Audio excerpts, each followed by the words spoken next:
Kesaks nggak mudah memang untuk melewati situasi-situasi yang kita nggak mengerti. Tapi dari pelajaran yang saya dapatkan minggu ini, Tuhan hanya mengirimkan kita kepada sebuah ujian karena kita sudah siap menghadapi ujian itu. Artinya gini, Tuhan udah latih kita untuk melewati itu. Gak mungkin kita dikasih sebuah ujian kita belum belajar. Itu namanya guru yang gak baik. Pernah nggak dijebak sama guru?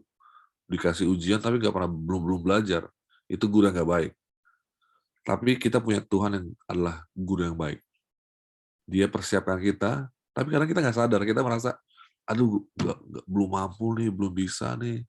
Tapi Tuhan tahu kita udah bisa lewatin itu. Jadi Tuhan kasih ujian supaya kita bisa melihat sendiri siapa diri kita. Itu fungsi ujian. Bukan supaya Tuhan tahu siapa kita, Tuhan tahu siapa kita. Dan lebih hebatnya Tuhan peduli siapa kita. Karena Tuhan tahu siapa kita, Tuhan peduli sama kita, Tuhan kasih kita ujian itu supaya kita bisa merasakan kebaikan Tuhan. Jadi kalau ngomong soal kuliah, saya juga kayak tadi ya, Miu berapa kali salah, Tere ini, saya jadi ngeliat ke belakang, waktu saya kuliah saya nggak ada hal yang berbeda kayak saya pikir mulus-mulus aja kayak waktu saya kuliah, tapi saya nggak dapet apa-apa, gitu. Saya baru ngerti setelah bertahun-tahun lewat, oh kenapa saya begini, oh baru ngerti. Nah sekarang Miu udah ngerti, sebelum masuk kuliah, udah ngerti kenapa harus kuliah di situ. Adik saya, dia udah sampai kerja pun belum ngerti kenapa dia kuliah. Akhirnya berbagai faktor akhirnya dia ubah haluan. Dia ada orang nggak ngerti. Teman saya habis tamat dokter, dia ambil IT karena dokter itu kemauan orang tuanya, bukan kemauan dia. Dia kasih ijazah dokternya sama orang tuanya. Sekarang dia jadi IT, gajinya bagus di Amerika. Jadi dia orang pinter. Dia tamatkan dokternya dengan sangat mudah. Bisa dibilang sangat mudah karena dia masih muda waktu itu. Masih muda di Filipina, dia tamat dokternya, dia pergi ke Amerika, dia bilang, "Oh, saya mau ganti jurusan." Wih, hebat-hebat juga saya bilang. Bayangin, dia udah habiskan 4 tahun. Mungkin beberapa orang habiskan uang, tapi menurut saya waktu lebih mahal daripada uang. Jadi kadang-kadang kita nggak ngerti kenapa, mungkin kita berpikir, "Kenapa saya yang lewatin itu? Kenapa bukan orang lain?" Atau kadang saya ngelihat, "Kenapa saya kok kuliahnya cuma gini, terus adik saya di kuliah lebih bagus lagi?" Gitu. Ada orang gitu kan, "Kenapa saya kuliahnya cuma di kuliah Advent, tapi kok teman saya kuliahnya sampai di kuliahnya di universitas tinggi." Jangan merasa ciut, jangan merasa kecil hati, jangan merasa kalau kita harus membandingkan hidup kita. Itu adalah pemikiran dangkal ya, pemikiran cetek. Kalau kita mau berkembang, ya kita melihat bahwa dimanapun kita berada, kita bisa menjadi emas. Karena emas itu adalah apa yang Tuhan kasih sama kita, bukan apa yang bisa kita buat. Jadi terima kasih buat kesaksian-kesaksian ya. Lebih bagus sharing ya, lebih bagus lagi kalau kesaksian nggak tahu apa-apa gitu kan. Kadang kita berpikir kalau mau kasih kesaksian, oh gue harus ada sesuatu yang gue tahu nih. Kadang it's okay tuh bilang kayak kesaksian kayak, aduh, kok saya bingung nih ternyata minggu ini saya coba mengerti tapi kenapa saya nggak paham gitu. Jadi it's okay juga teman-teman mau kasih kesaksian, contoh ada yang merasa, aduh kok ternyata kesaksian saya kayaknya seperti kesaksian orang yang bingung-bingung gitu. Nggak apa-apa kayak orang bingung-bingung gitu kan. It's okay. Karena kalau kata guru saya, kebingungan itu adalah langkah belajar. Kalau kalau teman-teman nggak bingung berarti belum belum belajar. Nah, kebingungan itu menambah menambah nilai kita belajar. Oke. Jadi saya lagi mikirin dari kemarin. Nah ini dia nih. Boleh ntar ya nonton bareng nobar. It's okay to not be okay. Ntar mungkin Bella bisa join kalau itu. Mungkin dicari waktunya, cari nonton. Ya kita kita mulai ya bahasan kita karena saya berpikir apa yang bisa bisa bawa bawa pikiran kita lebih tenang ya. Saya lagi pikir apa yang bisa bawa pikiran kita tuh karena kita lagi di musim memulai sesuatu yang baru ya, transisi. Sekarang kita udah memasuki musim kuliah, udah kesibukan orang sudah mulai berangsur-angsur seperti biasa lagi. Beberapa orang memiliki sedikit ketakutan, keraguan memasuki musim yang baru. Jadi ketika saya memilih topik untuk bulan ini, ya untuk beberapa minggu ini, saya pikirkan juga sesuatu yang bakal jadi bermakna bagi diri saya sendiri. Soul rest. Bagaimana jiwa kita mendapatkan peristirahatan. Saya nggak tahu kalau teman-teman di sini punya cara atau ritual sendiri untuk menenangkan diri. Saya mau dengar dulu, boleh nggak? Ada nggak bisa share? Kalau bisa bayangkan nggak satu hari bekerja, hari beraktivitas yang biasa. Bagaimana teman-teman di sini cari rasa teduh, rasa tenang, bisa beristirahat di tengah-tengah jadwal yang padat atau jadwal yang reguler. Saya nggak bilang hanya istirahat fisik. Mungkin nggak harus istirahat fisik, tapi istirahat secara mental atau secara rohani. Ada yang boleh sharing gimana pengalamannya? Ada nggak cara-cara sendiri atau ritual sendiri yang bisa di-share? Sebelum saya share ya, jadi boleh nggak share dari teman-teman, apa sih kalian buat supaya bisa menenangkan diri kalian?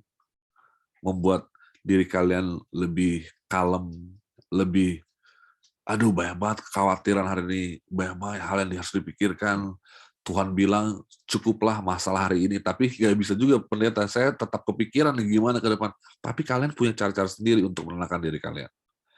Ada nggak mau sharing? Mungkin 1-2 orang boleh saya dengar. Saya karena ini cara praktis ya. Ya, jadi saya mau juga siapa tahu saya bisa belajar. Saya tahu juga bagaimana cara menenangkan diri saya. Kayak apa namanya? Itu dia. Food therapy. Ini kayaknya kita bisa buat sama-sama nih YouTube channel food therapy. Bagus juga, saya suka itu. Saya juga itu salah satu cara saya waktu saya long distance sama Bella. Saya bilang saya nggak buat hal yang lain, saya suka food therapy jadinya. Makan. Ada lagi? Parah apa ini? Parah kantongnya atau parah berat badannya atau parah apa? Ada yang bisa sharing lagi? Parah. Ada mau sharing? Gimana nih yang udah kerja nih? Atau yang belum kerja? Gimana cara at least mendapatkan ketenangan? Itu Atau selama Brandon me time, jalan-jalan sendiri. itu dia. Bahaya itu. Kalau nah itu juga apa namanya me time ya. Biasanya kita ambil waktu luang ya, me time sendirian, entah buat apa aja ya, mau minum, mau makan, mau nongkrong, mau oke me time. Ada lagi mungkin penasaran nih, gimana kalian cara mendapatkan ketenangan? Ada 2 sih pendeta. Dengar musik. Oke, Terry gimana Terry? Dengar lagu atau bukan masuk rohani ya, tapi aku berdoa sih. Aku benar-benar langsung masuk kamar atau dimanapun deh bisa kayak langsung berdoa. Ya udah berdoa. Komat kamitnya maksudnya bener-bener doa gitu, Tuhan aku mau tenang gitu, kayak bener-bener mohon gitu. Tuhan ya. Jadi apa namanya dengar musik ya, dengar lagu. Nah, dengar lagu. Ada mungkin orang kayak saya, orang ekstrovert, cari ketenangannya dengan teman-teman. Ya, jadi terkadang kita harus ngerti kepribadian kita. Iya benar nih. Kalau dulu kan enak juga zaman dulu teman-teman saya kasih tahu ya. Dulu kan nggak ada HP ya. Jadi kalau saya habis sekolah, kalau mau cari ketenangan itu, saya main ke rumah teman. suka nongkrong aja di rumah teman gitu, di sepupunya Brandon nih, Timmy. Kadang-kadang Timmy. Terus ya kalau dari panggil gitu kan masa bilangnya nggak ada orang di rumah ya nggak mungkin kan. Kalau dulu kan nggak bisa nolak, nggak bisa ghosting dulu, kecuali rumahnya ditutup atau dibongkar. Kalau sekarang bisa ghosting, orang udah di teks, udah di call, nggak dijawab. Enaknya zaman sekarang kayak gitu, semakin terbuka akses komunikasi semakin bisa ghosting. Ada lagi nggak cara yang lain? Cari teman, Wih, gila dalam banget ya Brandon ya. Flashback hal-hal positif yang udah ini dia nih. Ini Sedap. tapi ini bener ya Brandon. Ini cara yang ampuh ya. Karena gini, orang bilang pengalaman itu adalah guru terbaik ya. Tapi menurut saya itu nggak tepat, nggak sepenuhnya tepat. Guru yang baik itu ialah hikmat, bukan pengalaman. Jadi gini contoh, orang bilang, gue harus bandel dulu nih supaya gue bisa jadi anak baik. Itu salah. Kalau orang bandel, nggak bakal jadi baik kalau dia nggak ambil hikmatnya. Kenapa orang bisa jadi baik dari orang bandel? Karena dia ambil hikmatnya. Jadi bukan pengalaman yang jadi guru terbaik kita, tapi hikmat itu. Jadi salah satu mengambil hikmat itu ketika kita bisa flashback terus apa hal-hal positif ya. Masa semua negatif sih? Nggak mungkin semua negatif. Ya, jadi saya juga dalam hidup saya juga saya punya pengalaman banyak tentang uang ya. Tuhan berapa kali menguji saya tentang uang. Dari saya kecil malahan. Saya berpikir apakah saya harus curang, apakah saya harus buat cara gila, apakah saya harus ilegal, apakah saya harus mencoba untuk bersabar aja, atau saya jadi semakin manusia mencoba berusaha, semakin kita khawatir, semakin kita tuh jadi restless, jadi gelisah. Tapi yang mau saya ingatkan sama kita semua ialah Tuhan mengajarkan kita untuk beristirahat, untuk menunggu, untuk bersandar, untuk percaya sama Dia. Jadi saya mau kasih tahu bahwa percaya sama Tuhan, berharap sama Tuhan, menunggu Tuhan itu adalah sebuah kebiasaan rohani, ya, adalah sebuah kebiasaan rohani. Jadi kalau kebiasaan rohani ini, ya, ini ada termnya di bahasa Inggrisnya, tapi mungkin nanti kali ya di akhirnya supaya kita bisa ngerti. Ini adalah sebuah hal yang bisa dilatih. Jadi kalau kita bisa melatih ini, waktu itu saya ingat saya diminta khotbah di pertemuan dokter-dokter dan saya bagikan ini, ya. Tapi ini yang saya bagikan kepada teman-teman bukan hal yang sama, versi yang berbeda. Istilahnya kalau yang saya berikan kemarin itu versi movie, ini versi series. Nah, biar lebih ada si Kurama kelihatannya. Ini versi series ya, kayak nonton film ini versi seriesnya. Kalau kemarin saya kasih versi khotbahnya, ya versi padatnya. Ini versi series. Kita buka sama-sama ya. Saya mau bagikan beberapa minggu ini beberapa pasal dari Alkitab supaya kita bisa tahu gimana cara kita mengatur pikiran kita, mengawal hati kita, ya saya suka bilang itu ya, mengatur pikiran, mengawal hati, meluruskan niat kita ya. Coba kita buka Alkitab kita di Mazmur 46. Ini salah satu Mazmur yang menurut saya secara pribadi itu sangat mengubah saya ya, karena di Mazmur 46 ini kita dibawa pikiran kita kepada seorang raja, kepada seorang yang punya pengalaman yang sungguh hebat, tapi dia mau mengambil waktu menunjukkan cara kepada kita bagaimana untuk beristirahat kepada Tuhan. Ya, coba yang bisa baca, mungkin kita sistem lepas saja ya. Ada yang mau baca ayat satu ayat, 2 ayat, nanti kalau sudah berhenti dilanjutkan yang lain ya. Saya mulai dulu ya. Udah siap ya Alkitabnya? Bisa dibuka browsernya ya. Mazmur 46. Mungkin saya bisa share screen guys supaya mungkin boleh dibuat host, nanti saya co-host, nanti saya sharing supaya teman-teman bisa bantu baca juga di layar. Thank you dari buat co-host. Oke. Jelas ya? Oke, saya baca ya. Kalau saya berhenti, siapa aja yang mau baca lanjut silakan ya. Ini cuma 11 ayat, jadi harusnya nggak sulit buat kita menyelesaikannya. Mazmur 46. Untuk pemimpin biduan dari Bani Korah dengan lagu Alamot nyanyian. Allah itu bagi kita tempat perlindungan dan kekuatan. Sebagai penolong dalam kesesakan sangat terbukti. Sebab itu kita tidak akan takut sekalipun bumi berubah, sekalipun gunung-gunung goncang di dalam laut, sekalipun ribut dan berbuih airnya, sekalipun gunung-gunung goyang oleh geloranya.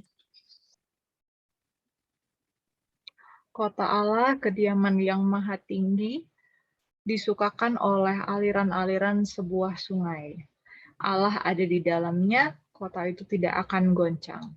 Allah akan menolongnya menjelang pagi. Bangsa-bangsa ribut, kerajaan-kerajaan goncang. Ia memperdengarkan suaranya dan bumi pun hancur. Tuhan semesta alam menyertai kita, kota benteng kita ialah Allah Yakub.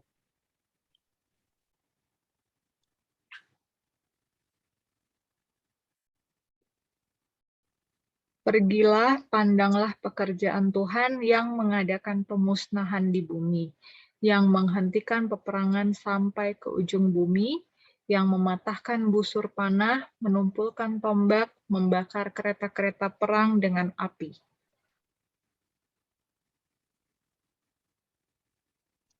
Diamlah dan ketahuilah bahwa akulah Allah. Aku ditinggikan di antara bangsa-bangsa, ditinggikan di bumi.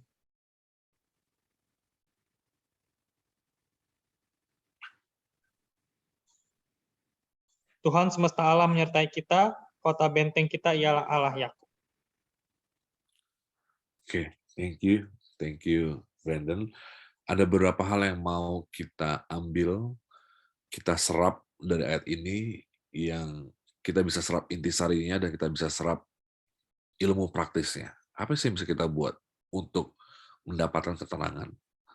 Karena gini, sebelum kita balik lagi, banyak cara orang yang salah. Banyak cara orang yang menenggelamkan mereka. Yang secara tidak sadar, mereka hanya ingin mencari ketenangan. Seperti food therapy ya. Kita melampiaskan kekesalan kita atau rasa dalam pikiran kita itu dengan makan. Karena makan itu memberikan sebuah stimulasi yang memuaskan dalam pikiran kita untuk sementara. Ini masalah kadang-kadang dengan makanan dan masalah kecanduan yang pernah kita bahas kemarin, Goliath must fall. Manusia secara insting selalu mencari cara keluar untuk mendapatkan kepuasan atau mendapatkan ketenangan. Tapi karena pikiran kita udah bengkok, karena dosa sudah merasuki, menggerogoti, jadi kita mencoba cara apa saja yang bisa kita lakukan. Jadi teman saya pernah bilang, kok bisa ya si Anu ini udah pakai ilmu hitam, ilmu gaib ya. Kalau di Indonesia pakai susuk segala macam. Saya bilang manusia seperti itu kok. Mungkin kita melihat dia kayak kok keji, jijik, najis gitu kan. Kok bisa orang pakai ilmu hitam? Apa dia udah gak ada imannya? Bukan gini. Kita jangan menghakimi orang dulu. Manusia seperti itu.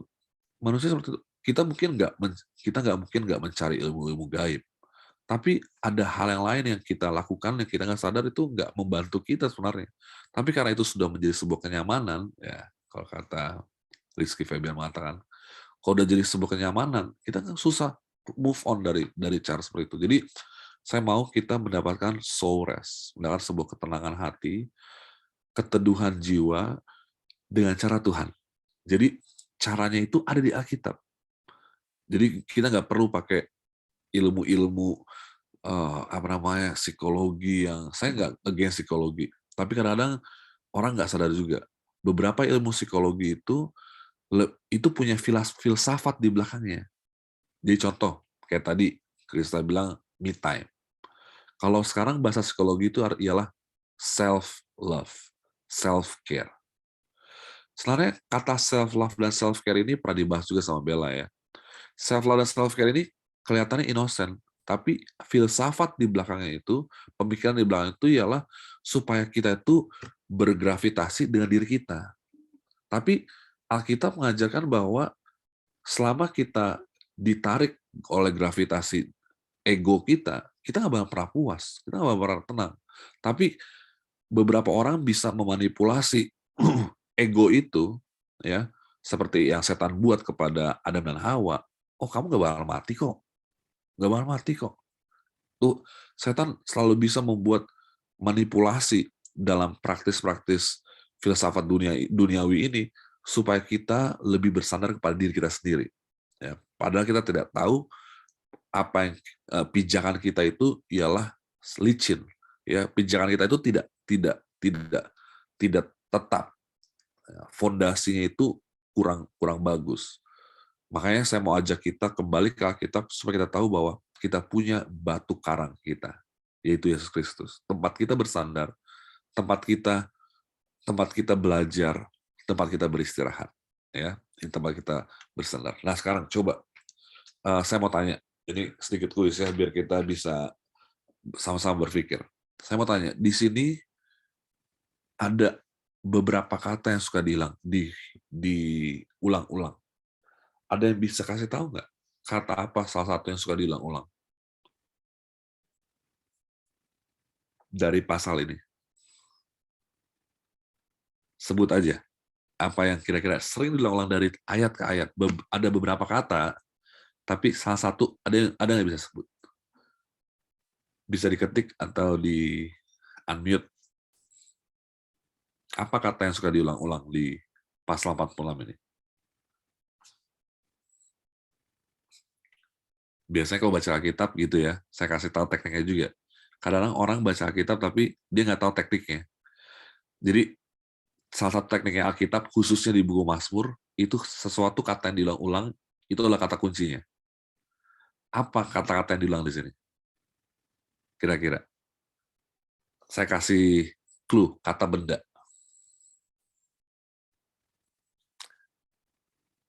Nggak lebih dari 5 huruf. Sorry ya, saya kebiasaan ngajar anak-anak SMA, SMP, SD, jadi suka kasih pertanyaannya yang sangat spesifik dengan apa itu. Diketik boleh, nggak ada salah, nggak ada benar. Ini bukan negara penghakiman ya. Ada kira-kira? Coba lihat, perhatikan baik-baik. Kata ini merujuk kepada siapa Tuhan? Oke, bumi ya, salah satu bumi. Kalau nama airport kemarin, mungkin saya nggak tahu kalau Tere kemarin terbang pakai apa, tapi salah satu airport di Thailand, Suwarna Bumi. Itu bumi yang indah, gitu ya. Itu sebenarnya bahasa Sanskrit ya. Nanti Tere akan menikmati sendiri bagaimana bahasa Sanskrit banyak sekali di Thailand. Ada lagi selain kata bumi. Kata ini menjadi kata kunci titik terang kita mengerti peran Allah dalam kehidupan kita. Kata ini diulang tentang Tuhan. Bumi, ada lagi?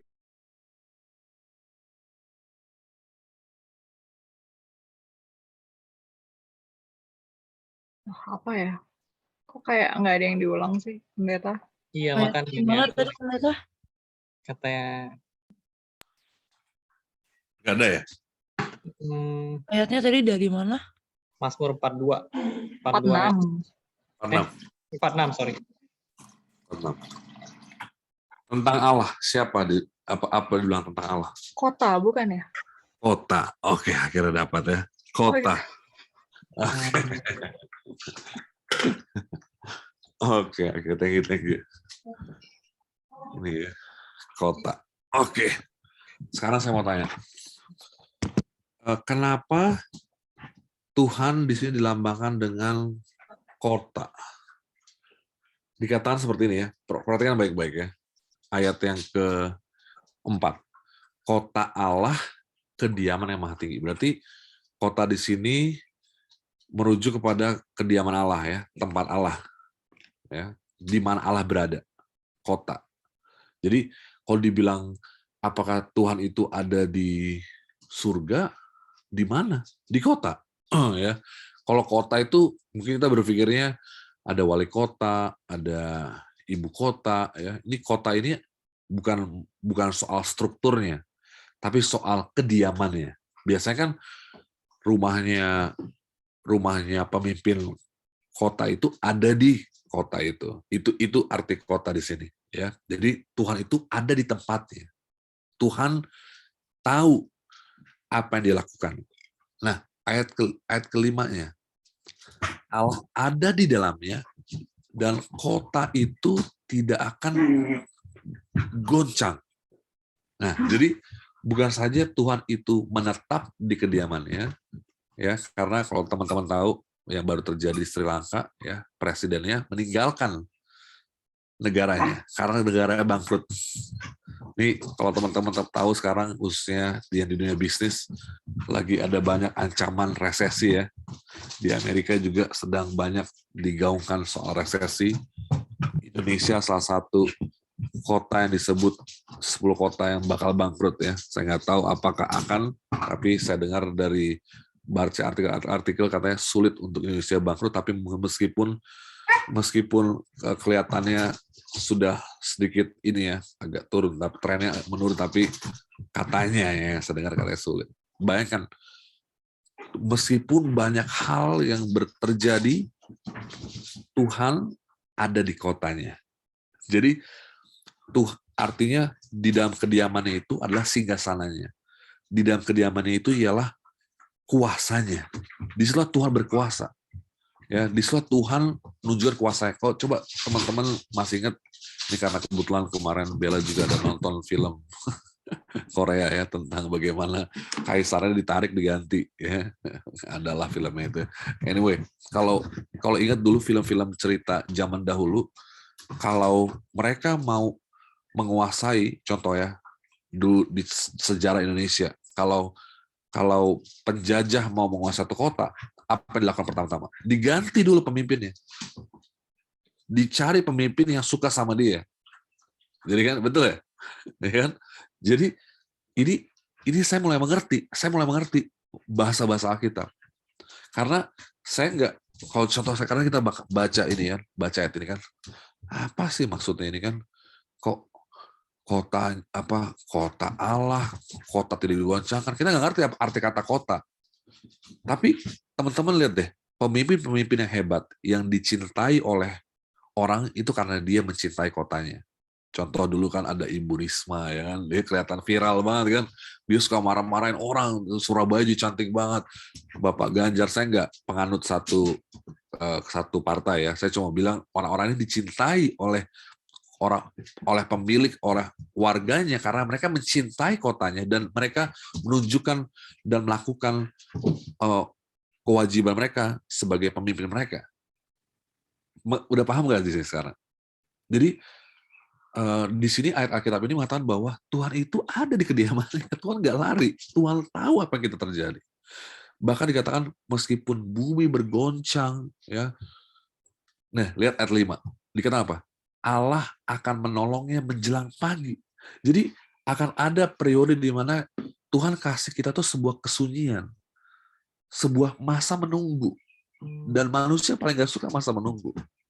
Aduh, ternyata kalau Tuhan kan kaya ya, kok Tuhan nggak bisa kasih aja uangnya sama saya? saya paling suka mikir gitu ya. Tuhan ini kan punya banyak ini ya, punya banyak koneksi ya. Kok nggak dikasih aja saya satu cowok atau satu cewek supaya saya bisa nikah gitu ya? Saya kan nikahnya agak telat ya. Jadi umur 30-an, 34. Jadi saya sempat berpikir seperti itu. Tuhan kok susah-susah banget sih, bukannya Tuhan itu gampang ya semuanya ya. Harusnya Tuhan tinggal mengedipkan mata, dia bisa jawab semua pertanyaan jawaban kita, ya kan? Tapi gantinya Tuhan kasih kita berkat atau hal materi yang mungkin bisa menjawab pertanyaan kita, Tuhan kasih kita hikmat. Dan hikmat itu lebih berharga daripada apapun yang bisa kita miliki di dunia ini. Ingat itu. Jadi Miu mau berapa puluh kali pun gagal, hikmat itu lebih berharga, lebih mahal daripada apapun di dunia ini. Karena hanya hikmatlah yang bisa menuntun kita kepada ketenangan jiwa. Ya, bukan hanya ada kopi jiwa ya, ini ketenangan jiwa, soul rest. Saya mau masing-masing kita punya ketenangan jiwa. Pertama itu dari sebuah ide, dari sebuah gagasan pemikiran.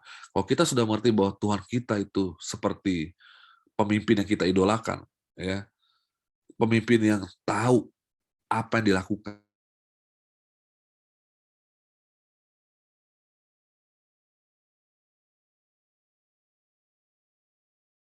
masih ada di tempatnya. Dia belum meninggalkan jabatannya.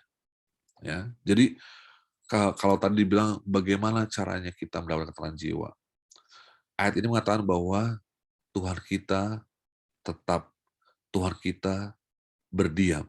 Itu artinya berdiam. Dia tidak mudah digoncang. Dia nggak mudah berubah-ubah pikirannya. Dia nggak reaktif. Ya, apa artinya reaktif? Kalau ada masalah baru bereaksi. Ya, dia bukan reaktif, tapi dia proaktif. Dia sebelum ada masalah, dia sudah mengantisipasi. Dia sudah tahu, seperti Yusuf. Sebelum ada masa kelaparan, dia sudah tahu apa yang mau akan dilakukan. Hikmat itulah yang menyelamatkan dia, bukan kekayaan dia, bukan karena dia posisi dia sebagai pemimpin yang hebat di Mesir, tapi hikmat. Hikmat itu yang memberikan kedamaian di 7 tahun ke depannya, bahkan memberikan dia kejayaan. Jadi ingat, hikmat yang membawa dia lurus. Tapi hikmat itu menuntut kita pertama dalam pemikiran kita siapa Tuhan. Jadi teman-teman gini, langkah pertama, kalau kita lagi sibuk ya sepanjang hari atau hari biasa gitu kan, oke, pulang kerja, duduk nonton, baca-baca dikit, buka HP, lihat TikTok, tidur. Coba luangkan waktu sekitar 5-10 menit. Saya mau kasih tantangan sama kita semua. 5-10 menit kita pakai, ini di luar jam waktu renungan pagi, renungan malam ya. Saya nggak bilang ini renungan pagi. Di luar renungan pagi, renungan malam, coba ambil waktu 5-10 menit untuk bertenang diri dan pusatkan pikiran kita kepada siapa Tuhan. Jadi kalau kita punya gambaran siapa Tuhan, kita coba, oke, Tuhan itu juru selamat. Tapi kita nggak memahami peran dia. Tapi ayat ini memberitahu kepada kita siapa Tuhan. Jadi semakin banyak kita tahu tentang Tuhan, semakin kaya hikmat kita. Saya ulang, kalau kita jarang baca Alkitab, kalau kita jarang merenungkan firman Tuhan, kita jadi miskin. Gereja Laodikia dikatakan, yang di akhir zaman dikatakan, kita merasa kaya, tapi sebenarnya kita miskin. Ya, karena kita hanya mengandalkan pemikiran kita, tapi tidak hikmat dari Alkitab. Langkah kedua ya, yang nyata, biar kita lebih settle malam ini, lebih tenang malam ini ya. Dikatakan apa?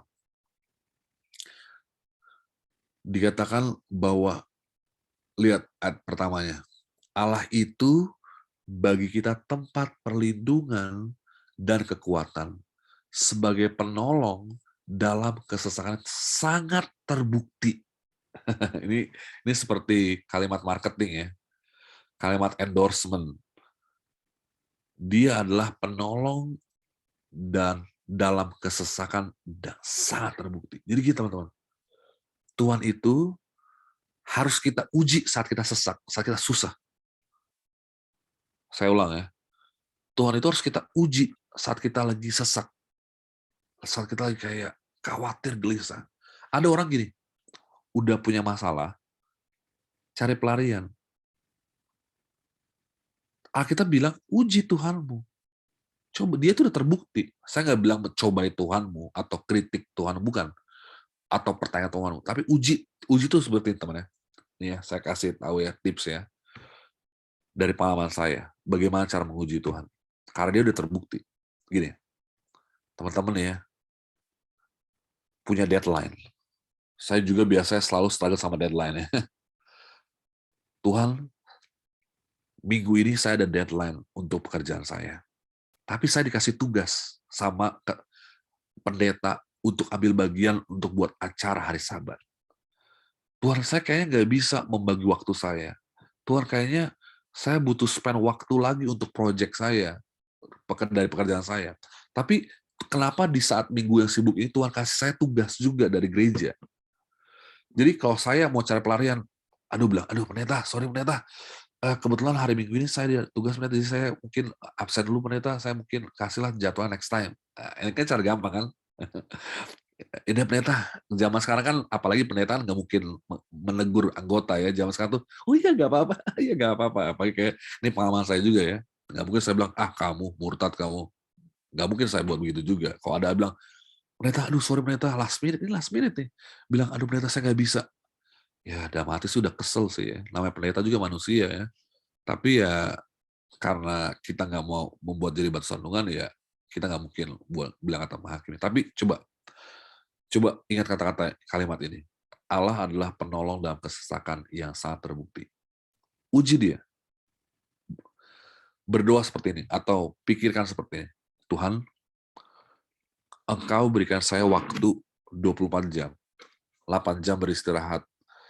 Waktu tanggung jawab saya sebagai anak, sebagai pelayan gereja, sebagai pekerja di tempat perusahaan saya. Tuhan berikan saya hikmat, berikan saya kelancaran, kemudian saya percaya Tuhan, Engkau akan menuntun hari-hariku dan Engkau buat aku menjadi produktif pada hari ini dan hari besok. Hikmat itu menuntun kita kepada langkah-langkah spesifik. Hikmat itu membawa pikiran kita tuh beristirahat dan tenang karena tuh kita tahu bahwa kita lakukan bagian kita, Tuhan lakukan bagian Tuhan. Jadi gini, bukan artinya kita bekerja sendiri-sendiri, bukan. Artinya gini, Tuhan akan berikan kita kekuatan untuk menyanggupkan kita melakukan bagian kita. Jadi kekhawatiran kita nggak berlebihan. Kekhawatiran kita tuh nggak membanjiri pikiran kita. Karena kita tahu bahwa Tuhan adalah penolong yang terbukti. Jadi kalimat yang keluar dari mulut kita adalah kalimat iman. Pernyataan yang keluar dari pikiran kita itu pernyataan yang menegaskan siapa Tuhan. Bukan kayak ya aduh nggak mungkin, aduh nggak punya, udah jam 10 sekarang, aduh udah 2 jam lagi. Jadi manusia dalam kesesakan itu diuji karakternya. Kalau kita dalam kesesakan kita kayak aduh pendeta aduh tiba-tiba langsung makan mie Indomie malam-malam, aduh langsung minum, langsung santai, relax, udahlah biar aja lah, tunggu aja sampai gimana lah cari orang. Ini namanya cari pelarian, itu pelarian. Itulah tadi saya bilang, apa sih ritual kita untuk mencari ketenangan jiwa? Kalau kita punya ritual yang salah, nanti kebiasaan itu jadi sebuah tabiat. Jadi kita kebiasaannya itu kalau ada tekanan, kita langsung bahasa Indonesia-nya, kalau kita ada tekanan, kita langsung mengelak. Bukan menguji Allah. Jadi, kalau teman-teman ada masalah, orang bilang, either you fight or you flight. Kalau ada masalah, entah kita hadapi atau kita tinggalkan. Nah, sekarang Tuhan katakan, kalau ada masalah, apalagi lagi sesak, lagi dalam sebuah tekanan, under pressure, coba tundukkan kepalamu, datang dalam kerendahan hati, katakan kepada Tuhan, Tuhan, aku percaya Kau adalah penolong dalamku. Aku percaya Kau meskipun aku tidak tahu bagaimana melangkah ke depan Tuhan, tapi aku masih bisa melihat banyak berkat-berkat-Mu sampai saat ini, dan aku tidak akan ragu. Ya. Jadi ini bukan iman yang buta, tapi ini adalah hikmat yang Tuhan berikan pada kita. Meskipun kita tidak mengerti segala sesuatu, apa yang terjadi di balik layar kita nggak ngerti. Tapi kita tahu Tuhan adalah penolong yang terbukti. Kalau teman-teman ambil 5-10 menit untuk soul rest, untuk ketenangan jiwa, saya percaya Tuhan bisa memberikan kita kedamaian yang orang lain nggak bisa. Orang bakal pikir, kok Krista mukanya santai-santai aja, dia nggak tahu ada badai apa yang di pikiran kita. Yang dia lihat kita santai, karena firman Tuhan kata apa? Mereka yang pikirannya beristirahat pada Tuhan, mereka tenang. Kalau pikiran kita beristirahat pada hal yang lain, aduh gimana, nggak bisa. Semakin kita panik, semakin kita terobsesi dengan ketakutan itu. Dan terburuknya ialah kita menjadi ketakutan itu sendiri. Bukan lagi kita diisi oleh rasa takut, kita menjadi ketakutan itu sendiri. Apa sih orang takut? Seperti apa orang yang takut itu? Yaitu orang yang mengelak. Dikit-dikit, aduh nggak bisa, nggak bisa. Terlalu, aku nggak bilang kalau teman-teman di sini mudah panik, artinya teman-temannya jadi kayak pengikut setan. Enggak, bukan. Tapi udah cukup lama kita biarkan rasa takut ini dia berkelana dalam pikiran kita. Dia bahkan mengontrol, mengendalikan kita. Sudah saatnya kita kembalikan posisi itu, atau kita kembalikan kuasa Tuhan lagi bekerja dalam kehidupan kita dengan mengambil langkah-langkah untuk soul rest, untuk ketenangan jiwa. Ya, mudah-mudahan 2 pelajaran singkat ini, ya, coba kita lihat ayat penutupnya, ayat 10 dan 11. Diamlah dan ketahuilah bahwa akulah Allah. Itu aja perlu kita buat, 5-10 menit setiap hari. Bisa nggak kita kayak ayam kalau minum? Ya, kita ngeliat ke atas gitu. Lagi ambil waktu, lihat ke atas. Tuhan, ya, di tengah-tengah bangunan-bangunan Jakarta yang tinggi-tinggi itu, coba lihat ke langit biru. Tuhan, Engkau ada di sana. Kami ini seperti debu aja dari atas. Bayangin kita dari 30.000 kaki aja ngeliat ke bawah, udah bukan debu lagi, nggak kelihatan apa-apa ya. Bagaimana Tuhan yang ada di surga. Kita tuh nggak, kalau dibilang nggak ada artinya, memang nggak ada artinya. Tapi Tuhan peduli sama kita. Jadi kata Tuhan, aku mengenalmu, aku mengetahui jalan-jalanmu, aku mencintai firman-firmanmu, aku pegang janjimu. Aku mau melangkah ke sini, Tuhan habis ini saya mau ambil bus, saya mau naik Transjakarta, Tuhan pimpinlah aku, Tuhan pimpinlah aku. Saya percaya Tuhan berikan kita ketenangan jiwa, kedamaian hati yang belum pernah kita rasakan sebelumnya. Tuhan berkati kita. Amin. Amin. Wah, puji Tuhan ya. Ini suatu pekabaran yang sangat-sangat relate. Tentunya nggak cuma aku ya, mudah-mudahan juga buat teman-teman yang mungkin sedang bergumul saat ini, sedang menghadapi masalah ya. Ini terima kasih pendeta sudah bring up tentang ini ya. Ini memang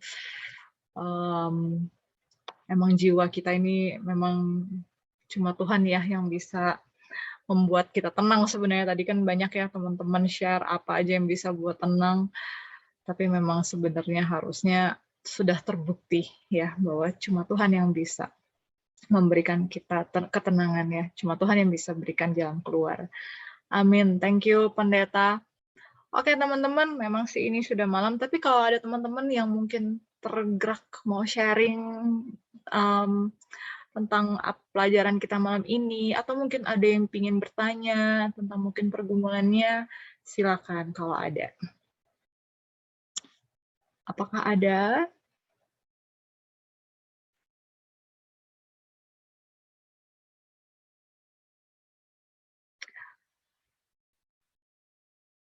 Oke, mudah-mudahan kita semua sudah, ini benar-benar good reminder banget sih ya, pendeta, untuk kita semua, khususnya anak-anak muda. Tadi ya ada banyak baby yang lagi sibuk, ya kan?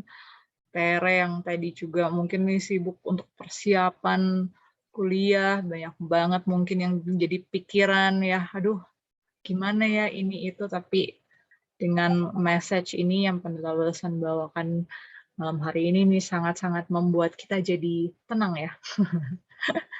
Harusnya kita nggak perlu inilah ya, harusnya nggak perlu khawatir, serahkan semua sama Tuhan. Ada mungkin teman-teman? Oke, baiklah.